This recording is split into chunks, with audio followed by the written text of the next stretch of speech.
Well, from there, we'll go to the political economy. It's the hottest topic now. I mean, elections, party primaries are over. Nigerians know at least the presidential candidates of the parties. That's towards the 2023 elections. And while the candidates are engrossed with setting up campaign strategies and teams ahead of the elections and winning your vote, Business Morning is here to draw attention to the work ahead of the team that would be occupying Aso Rock in the different capacities by next year. Well, I will look at different areas with Professor Ndubisi Nwokoma. He's a director, Center for Economic Policy Analysis and Research from the University of Lagos. Good morning, Prof. Thank you so much for joining us. Good morning. Thank you for having me. Good morning. I guess I should ask. I mean, I think one of the biggest questions now is I hope you have your PVC. I've had mine for quite some time now. I mean, the last exactly. election I voted, so I have my PVC. So, great. Great, Prof. So a foreign reserve, and these are some of the things we do hope that the candidates are looking at, and not just about winning the election, but the work that lies ahead for them. Foreign reserve, for instance, has been on a continuous decline. And this is in spite of crude oil globally hitting record highs, 123, 120. Nigeria is actually supposed to benefit from this. The reserve fell to 38.6 billion at the end of May from 41.5 billion in September 2021. For you and as an economist, what does this continuous decline in our reserves say about the health of the economy? Thank you for that question. And I think the indicators clearly show that there's some measure of crisis in the economy. Maybe short-term in nature, but there's some crisis in terms of the sustenance of the system. One issue is that for the past few months, from the data from the MBS, National Bureau of Statistics, the level of capital importation has actually fallen drastically over time because of the level of insecurity and the level of uncertainty in the economy. That's one. Secondly, our oil production has actually also fallen. It's about 1.4 million barrels per day, which is very, very low. Despite the high price in oil, we can't really gain so much oil revenue. You know, oil is the major source of our foreign exchange earnings. That's a very, very critical thing. And then, based on developments globally, we don't have as high a figure for remittances as we used to have. So definitely, taking a look at all this, we find that there's need for us to address some critical issues. There's a lot of oil theft going on. So, and low level of oil production, lower than what actually we should have had by the OPEC quota. And of course, like I said earlier, low level of capital importation. Foreign capital is not flowing. Capital flows to where there is return. And of course, you know, at the last meeting of the Monetary Policy Committee, the FPC, they had to jack up the FDR so as to also, one, address inflation, and secondly, also encourage capital importation. So these issues show that there's some measure of some short-term crisis in the system. And I think nobody wants to invest where there's no certainty. Nobody in New York wants to come and bring in private capital when there's no certainty. So I think all these variables, factors, actually show that there is some work to be done by the authorities. All right, Prof. There's work to be done. Obviously, we would not expect that the president, the incoming president, should have the knowledge to solve all of this, because you've pointed to the oil and gas area. You've talked about the issue of thefts and vandalism, which is not new in the system, unfortunately. You've talked about capital flight, which obviously is not also new in Nigeria. And then the issue of insecurity, which seems to have taken even a higher turn in recent times. So for you now and for Nigerians who are watching, what should they be looking out in an individual who can handle or get a team that can handle these issues? And this is just a little bit of what is ahead of us. Yeah, I think the critical thing is well, two areas. One is the fiscal side, and the other one is the monetary side. On the fiscal side, we need a lot of discipline, which is actually has been missing over the years. Not just this particular government, before that, a lot of fiscal discipline, but basically in terms of foreign exchange and managing the economy. We need to take a look at the management, the demand and supply factors in the foreign exchange management. You know, have the demand side. Would this country depend so much on importation? That's an area we need to take a look at. There are many things that we can actually consume that are made locally.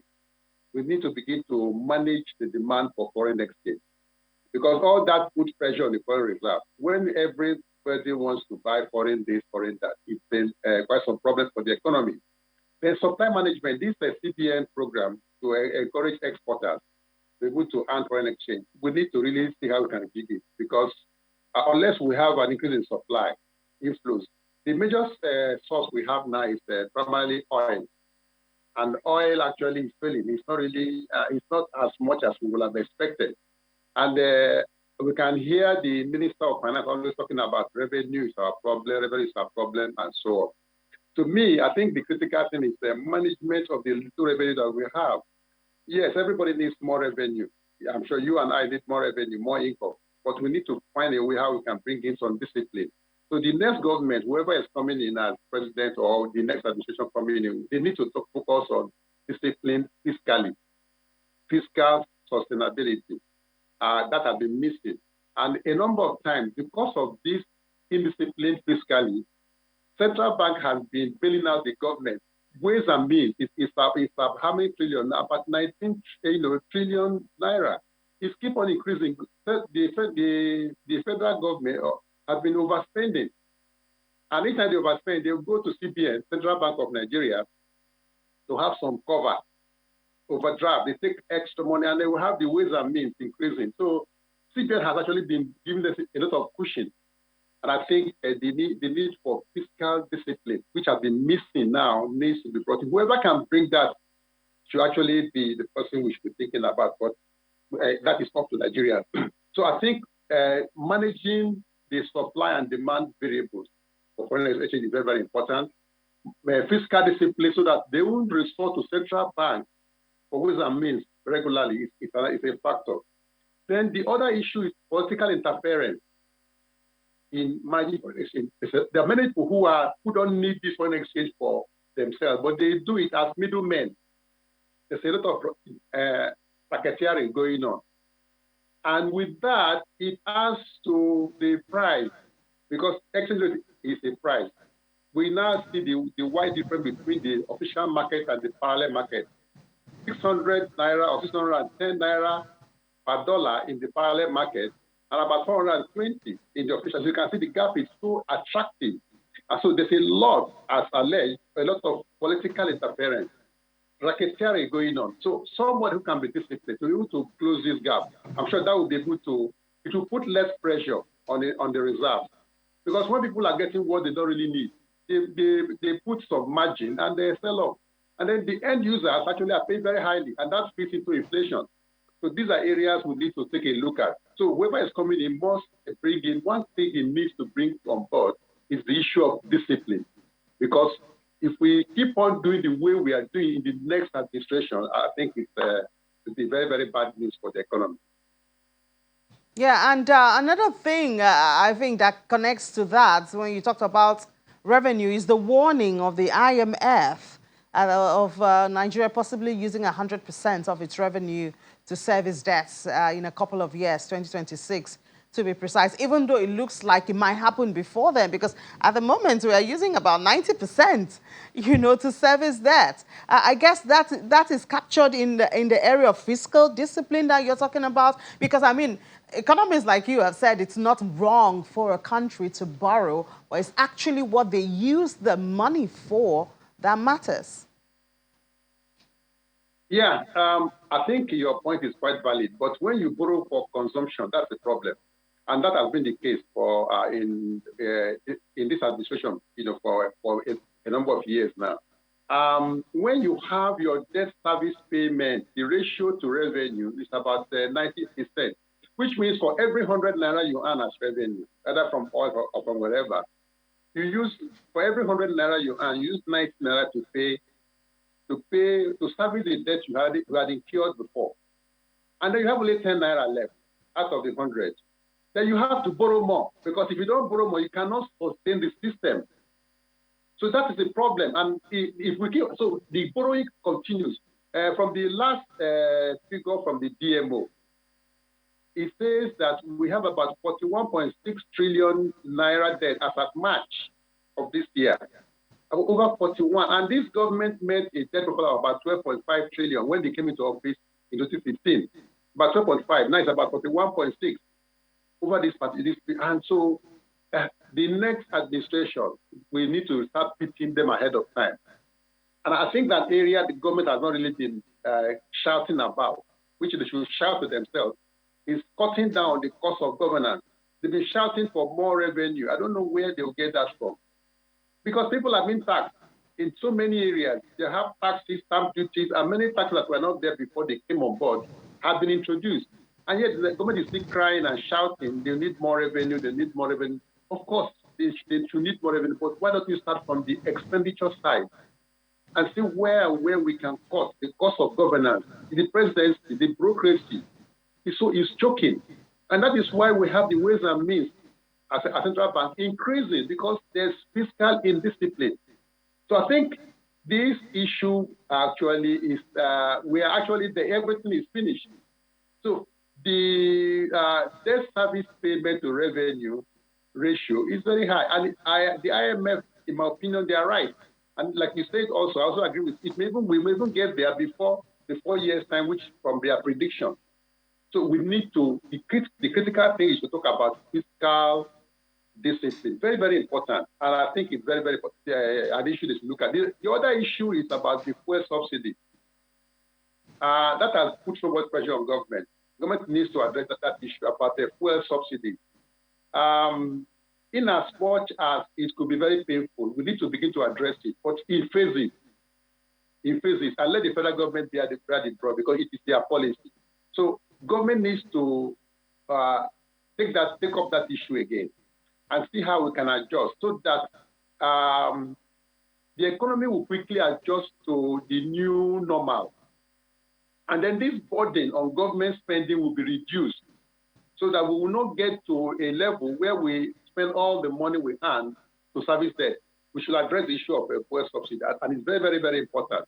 And if we don't address the issue of fuel subsidy, in my opinion, we need to address it and actually eliminate it, but not totally, and do it in phases.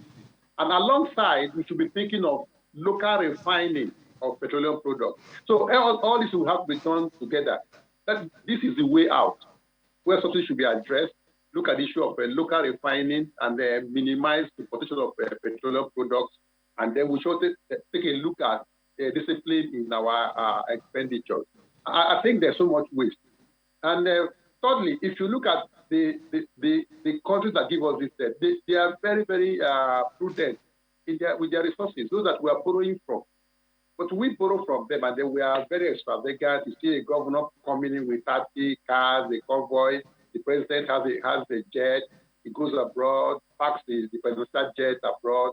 The daughter takes the jet. So, this kind of indiscipline needs to stop. And unless we do that, we keep on moving on the way to perdition. So we need to address these issues, fuel subsidy, indiscipline, and then things will turn for the better. All right, Professor Wonkoma, thank you so much for sharing your thoughts with us. I mean, if I didn't hear anything from you, I did hear fiscal discipline. That is one thing Nigerians should look out for as we get our PVCs and get ready to vote and listen to all the campaigns from the politicians. This is our reality, and we need to look out for some of these qualities, in the persons that we want to vote. Thank you so much, Professor Ndubisi Wonkoma, for joining us this morning. Thank you very much.